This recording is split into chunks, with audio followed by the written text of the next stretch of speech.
Can I ask you a question? You don't have to answer. It's personal. I'm not speaking of you, but more in general of ladies. When they go to the ladies' room and powder their noses, is there actually nose powdering going on?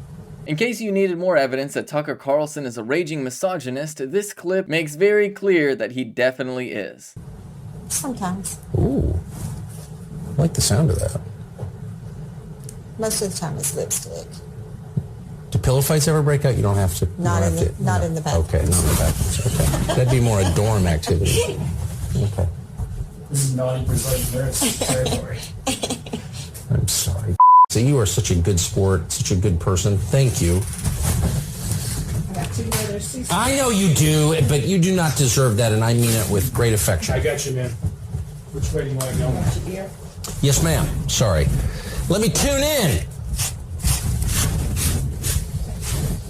So this clip from Tucker Carlson is absolutely unbelievable, except it's perfectly believable because it's very much on brand with Tucker Carlson, who he is, and fundamentally who a lot of the political right is. First and foremost, at a baseline, this is just sexual harassment. Like, he keeps asking these weird questions to somebody who's just supposed to do his makeup for their job, but also speaks to these like weird, unhinged like fantasies that a lot of men create about the lives of women, where they feel like they have just like a universal right to publicly display all of their ridiculous fantasies that they have about even friends and coworkers in the literal workplace. And this just kind of speaks to the type of environment that clearly exists in Fox News, if this is allowed to exist there. But I think it's something that is a broader problem with the right wing, where fundamentally their view towards women is largely either as sexual objects or baby factories, which is why so many on the right are totally open to the idea of getting rid of no-fault divorce and stripping away abortion rights. Fundamentally, we are seeing a very wide attack on the rights of women across the board,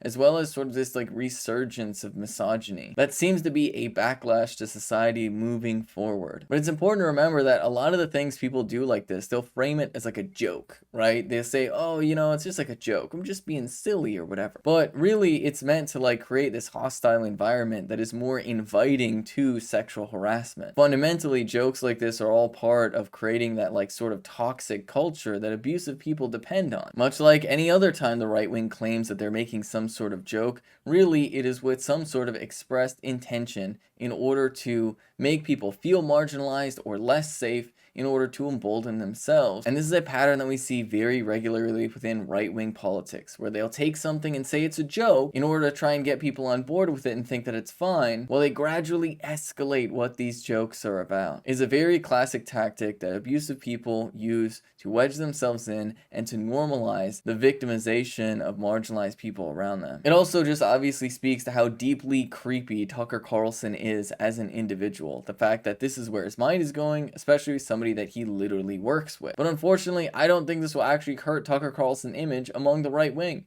because the right wing really loves stuff like this, because ultimately it is really just a display of power for Tucker Carlson to ask invasive questions like this to somebody that is almost certainly lower paid than he is at the company. And a lot of the right-wing ideology is built on this self-aggrandizing notion of them being the main character and being allowed to victimize other people around them in displays of power, because they believe in this weird system of meritocracy, where both at the same time they, because of their particular privileged status as cisgender heterosexual white men, should be granted higher positions in society, but also that those higher positions, because we live in a meritocracy, mean that by definition they're more deserving of those positions of power anyway. And the ultimate display of that is to obviously make crude jokes at whoever they feel like is less than them. And in this case, it's very obviously Tucker Carlson thinking that women are less than he is. And it's really just as cut and dry as that.